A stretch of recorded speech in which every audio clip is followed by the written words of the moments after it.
Selamat datang di Pojok Santai. Sebelum Anda mendengarkan audiobook ini, kami menginformasikan bahwa channel ini adalah review audio dari buku yang ada di Indonesia. Untuk membaca keseluruhan buku ini, kami menyarankan membeli buku aslinya di toko buku kesayangan Anda, baik offline maupun online. Keberadaan channel ini dimaksudkan untuk membantu Anda mendapatkan pengetahuan dari buku-buku kesayangan Anda. Jangan lupa untuk subscribe, like, dan komen. Selamat datang di Pojok Santai, channel khusus yang membahas komik dan novel dengan cara asik. Dalam perjalanan mencari sang ayah, tiba-tiba ada seseorang yang memanggil Arya Buana. Siapakah sosok itu? Yuk langsung saja disimak video berikut ini.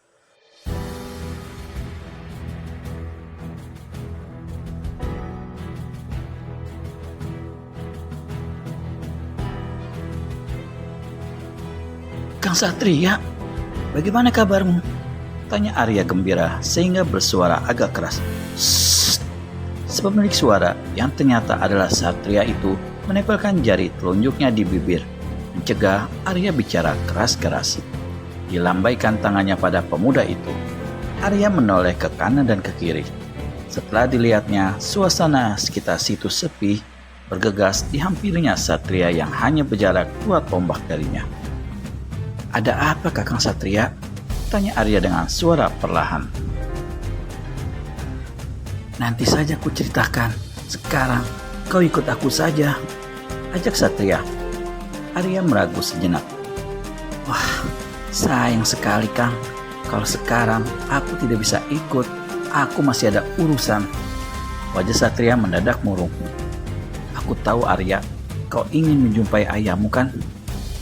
Syukurlah kalau Kakang sudah tahu, desa Arya pelan. Dia memang merasa tidak enak melihat wajah Satria yang murung begitu menolak ajakannya. Lebih baik kau urungkan niatmu Arya. Mengapa Kang? Arya tersentak. Karena ayahmu sudah tidak ada lagi Arya, desa Satria pelan. Maksud Kakang, ayah tewas? Tanya Arya dengan wajah pucat pasi. Satria tidak mampu menjawab dan hanya mengangguk sambil menundukkan kepalanya. Tapi anggukan itu sudah cukup buat Arya. Tiba-tiba saja pemuda ini berteriak keras. Aaah! Satria kontan jatuh terduduk karena dengkulnya mendadak lemas.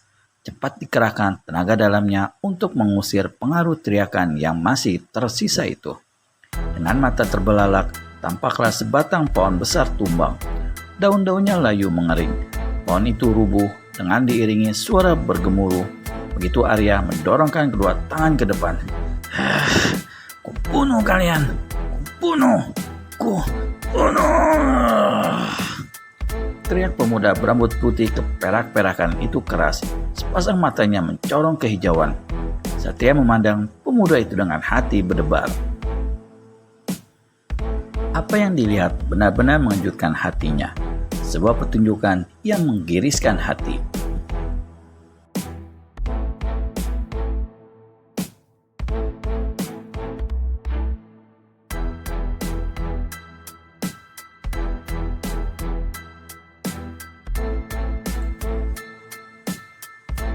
Katakan Kakang, katakan siapa yang telah membunuh ayahku?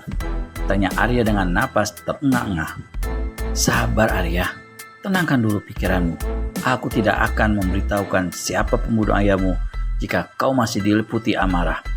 Biarpun untuk itu aku harus mati di tanganmu, tegas Satria. Ucapan itu menyadarkan Arya dari amarahnya. Pemuda itu mengeluh pelan. Ditutupi mukanya dengan kedua tangannya. Baru setelah itu tariknya napas dalam-dalam dan dihembuskannya kuat-kuat. Beberapa saat lamanya ia melakukan hal itu. Setelah dirasakan amarahnya telah mereda, ditatapnya Satria dalam-dalam. Satria tersenyum.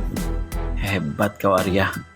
Jadi kau telah mendapatkan kitab-kitab peninggalan Ki Gering Langit itu. Arya hanya mengangguk. Jadi rupanya kau yang dijuluki Dewa Arak itu Arya? Tanya Satria lebih lanjut. Dewa Arak? Aku? Ah, tidak salahkah apa yang kau ucapkan itu, Kang? Tanya Arya heran. Dia memang tidak tahu julukan itu, sebab itu memang pemberian dari orang-orang yang pernah ditolongnya. Ciri-ciri yang kau miliki memang menunjukkan kalau kaulah tokoh yang menggeparkan itu. Tokoh yang berani menentang kejahatan secara terang-terangan setelah siluman tengkorak putih merajalela. Ciri-ciri? Apakah ciri-ciri yang menunjukkan kalau aku adalah Dewa Arak itu, Kakang? Ya, semua yang ada padamu itu adalah ciri-cirinya. Dewa Arak itu masih muda, wajahnya tampan dan jantan, rahangnya kokoh, rambutnya putih keperak-perakan, berpakaian ungu. Selalu membawa guci arak dan kepandaiannya seperti dewa yang tidak mempan senjata. Ah, belum tentu aku yang dimaksud sebagai tokoh itu, Kakang. Aku yakin bukan aku yang dimaksud. Arya masih mencoba berkelit. Baiklah, ada satu bukti lagi yang paling penting. Dan bukti inilah yang dapat menunjukkan benar tidaknya kalau kau adalah Dewa Arak yang telah menggeparkan itu. Apa bukti itu, Kakang? Tanya Arya penuh gairah. Kenalkah kau dengan harimau mata satu? Kenal sih tidak, tapi memang akulah yang membinasakan ketika ia hendak membumi hanguskan desa Jati Alas. Satria tertawa penuh kemenangan.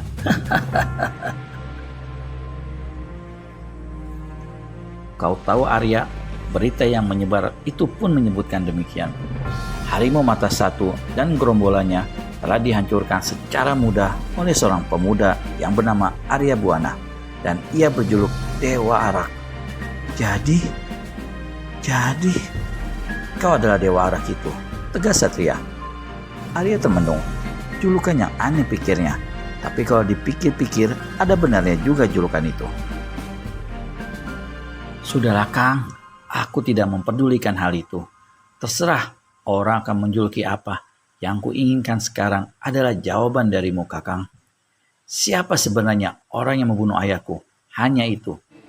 Satria menghela napas seperti ingin mencari kata-kata yang tepat. Baiklah Arya, semula aku ingin mengajakmu ke tempat kami.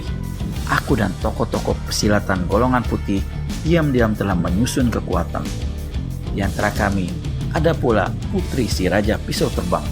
Tapi karena tidak mempunyai orang yang dapat diandalkan untuk menghadapi siluman tengkorak putih, kami terpaksa menahan diri. Putri Raja Pisau Terbang telah meminta ayahnya untuk membantu usaha kami. Mula-mula beliau menolak karena sudah terlalu tua dan tidak ingin mengotori tangannya dengan darah lagi. Tapi berkat usaha Ningrum yang tidak kenal putus asa, Raja Pisau Terbang mengalah juga. Beliau berjanji akan datang hari ini dan rencananya kami akan menyerang markas mereka nanti malam. Mereka? Alis Arya berkerut. Ya, jawab Satria singkat. Siapa mereka? Tanya Arya lagi. Siluman tengkorak putih dan anak buahnya. Lalu, siapa yang membunuh ayahku, Kakang? Siluman tengkorak putih. Dia rupanya. Tunggulah pembalasanku keparat. Desis Arya yang berjuluk Dewa Arak dengan perasaan geram. Arya, panggil Satria ragu-ragu. Ada apa, Kakang? Kau tidak ingin bergabung bersama kami? Kita menyerang mereka nanti malam. Dan sekarang hanya tinggal menunggu Raja Pisau Terbang. Maafkan aku, Kakang. Aku sudah tidak sabar lagi menunggu. Ingin selakasnya aku membuat perhitungan dengan siluman itu. Tandas Arya. Terserahlah kalau itu sudah menjadi keputusanmu, ujar Satria sambil mengangkat bahu. Aku tidak akan menghalangi, hanya saja pesanku, berhati-hatilah Arya. Siluman tengkorak putih hebat sekali, bahkan paman gurumu telah tewas di tangannya. Apa? Sepasang mata Arya terbelalak. Terbayang di benaknya sesosok tubuh tua yang bertubuh bongkok udang yang amat menyayanginya. Paman guru tewas? Ya, bukan hanya itu saja. Si keparat itu telah membantai semua murid perguruan tangan sakti. Beruntung aku, Mega, dan beberapa orang berhasil menyelamatkan diri. Kalau tidak berpikir untuk membalas dendam, mungkin kami langsung suka mati bersama-sama mereka. Jelas Satria lebih lanjut. Siluman tengkorak putih, desis Arya dengan suara ditekan. Dosamu sudah terlampau banyak. Kau atau aku yang harus mati. Arya, redakan kemarahanmu supaya kau tak celaka di tangannya. Sebelum guru tewas, Raja Pisau Terbang mengatakan kalau siluman tengkorak putih itu memiliki ilmu ular terbang. Dan itu sempat kudengar. Apakah siluman tengkorak putih ada kaitan dengan ular hitam?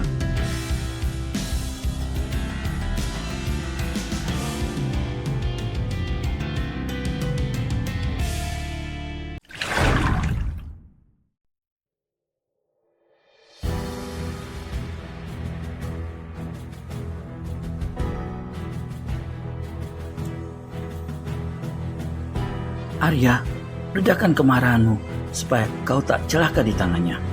Sebelum guru tewas, Raja Pisau Terbang mengatakan kalau siluman tengkorak putih itu memiliki ilmu ular terbang. Dan itu sempat kudengar. Ilmu ular terbang? Bukankah ilmu itu milik ular hitam? Benar, begitu pula yang diucapkan Raja Pisau Terbang.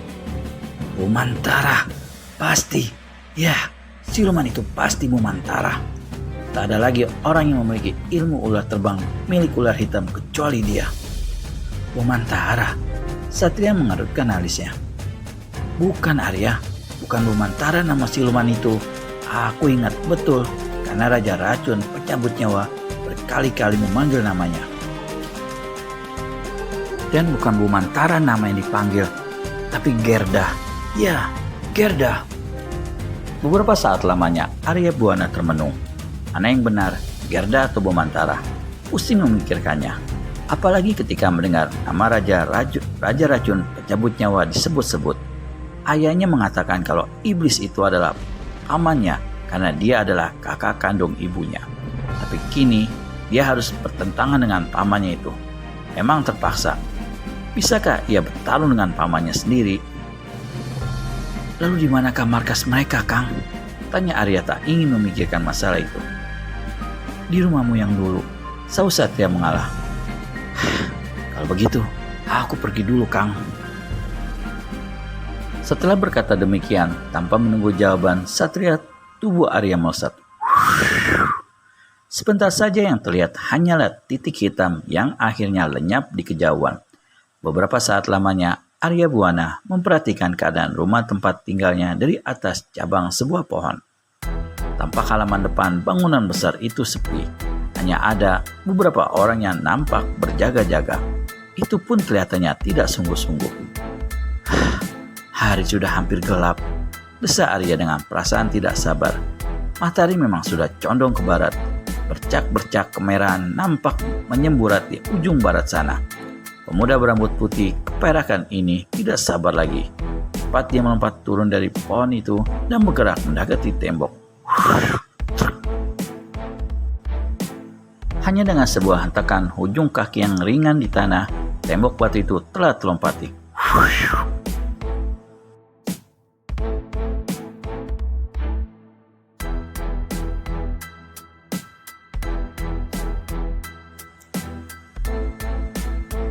Ringan seperti jatuhnya seekor kucing, didaratkan kedua kakinya di tanah. Siluman tengkorak putih, keluar kau! Teriak Arya dengan suara keras. Karuan saja, teriakan itu mengejutkan para penjaga. Langsung saja mereka datang mengurung pemuda berbaju ungu itu. Sementara yang dikurung tenang-tenang saja sambil menegak araknya. Bluk, bluk, bluk. Dia pasti Dewa Arak. Desa salah seorang dari penjaga itu. Yang membasmi gerombolan harimau mata satu itu. Tanya yang lainnya. Benar. Jawab orang itu lagi. Terdengar suara mendengus dari mulut Arya Buana. Suara dengusan itu menyadarkan para penjaga akan tujuan Dewa Arak datang ke situ. Apalagi kalau bukan membalas dendam.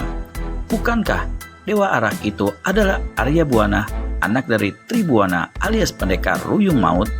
Dan kini serempak para penjaga itu menyerbu Dewa Arak dengan senjata di tangan. Ya! Arya Buana yang tahu kalau nanti akan berhadapan dengan banyak lawan tidak mau bersikap main-main lagi. Langsung saja dikeluarkan ilmu andalannya. Jurus 8 langkah belalang dan jurus belalang mabuk. Guci, tangan dan semburan araknya semua ikut ambil bagian. Sesekali di tengah hujan serangan lawannya, Arya tenang-tenang saja sambil meminum araknya. Loh. Prak.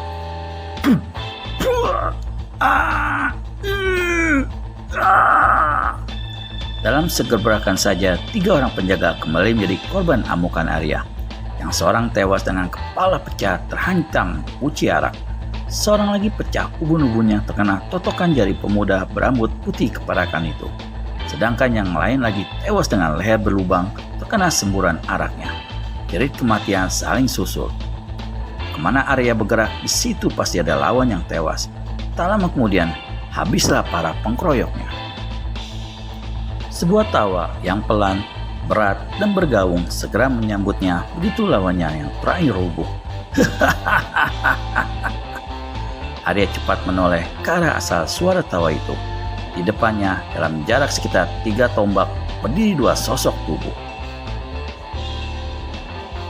Sosok pertama bertubuh pendek tapi kekar, berambut aut-autan dan bermata merah. Menilik ciri-cirinya, Arya dapat menduga kalau si pendek kekar ini adalah kakak ibunya. Dialah Raja Racun, pencabut nyawa. Sosok kedua bertubuh tinggi kurus, berselubung putih dan berpakaian juga serba putih. Inilah rupanya siluman tengkorak putih yang menggemparkan itu. Dipandanginya, tokoh yang menggemparkan ini penuh perhatian. Dan betapa kagetnya Arya ketika melihat sorot mata siluman tengkorak putih itu. Hah? Sorot mata itu begitu tajam, mencorong dan bersinar kehijauan, persis mata seekor kucing dalam gelap. Inikah putra pendekar Ruyung Maut itu, Paman? Pemuda yang dulu membawa lari pedang bintang? Tanya siluman tengkorak putih pada Raja Racun, pencabut nyawa. Betul, Gerda, jawab Raja Racun itu. Kakang Satria benar, gumam Arya pelan. Namba iblis itu bukan Bomantara, melainkan Gerda. Tapi kalau bukan Bomantara, mengapa menguasai ilmu ular terbang? Hanya sekian sajakah ilmu yang diterima dari Ki Gering Langit? Kalau dulu ku tahu, tidak akan sudi aku bersusah payah untuk mendapatkannya. Siluman tengkorak putih, bentak Arya geram. Kau harus bayar nyawa ayahku. Setelah berkata demikian, Arya segera melompat menerjang siluman tengkorak putih. Menyadari kelihayan lawan sekali menyerang, Arya sudah menggunakan ilmu andalannya. Uci di tangannya menyambar deras ke arah kepala lawannya. Melihat Arya telah menerjang siluman tengkorak putih, Raja Racun, pencabut nyawa, segera menghindar dari situ. Sedangkan siluman tengkorak putih yang begitu melihat sambaran Guci itu segera menundukkan kepalanya. Untunglah sambaran Guci itu lewat beberapa rambut di atas kepalanya. Malah pakaian dan selubung yang dikenakan siluman itu sampai berkibar begitu sambaran Guci itu menyambar tempat kosong. Satu tanda kalau tenaga yang mengayunkan Guci itu sangat kuat. Tidak hanya itu saja yang dilakukan siluman tengkorak putih alias Gerda ini. Secepat ia mengelak, secepat itu pula balas menyerang dengan sodokan tangan bertubi-tubi pada ulu hati dan leher Arya. Bagaimana kelanjutan Arya Buana alias Dewa Perap alias Dewa Arak melawan siluman tengkorak putih? Temukan jawabannya di video selanjutnya hanya di channel Pojok Santai. Segera subscribe dan tekan tombol lonceng untuk mendapat notifikasi video terbaru dari kami. Terima kasih dan sampai bertemu kembali.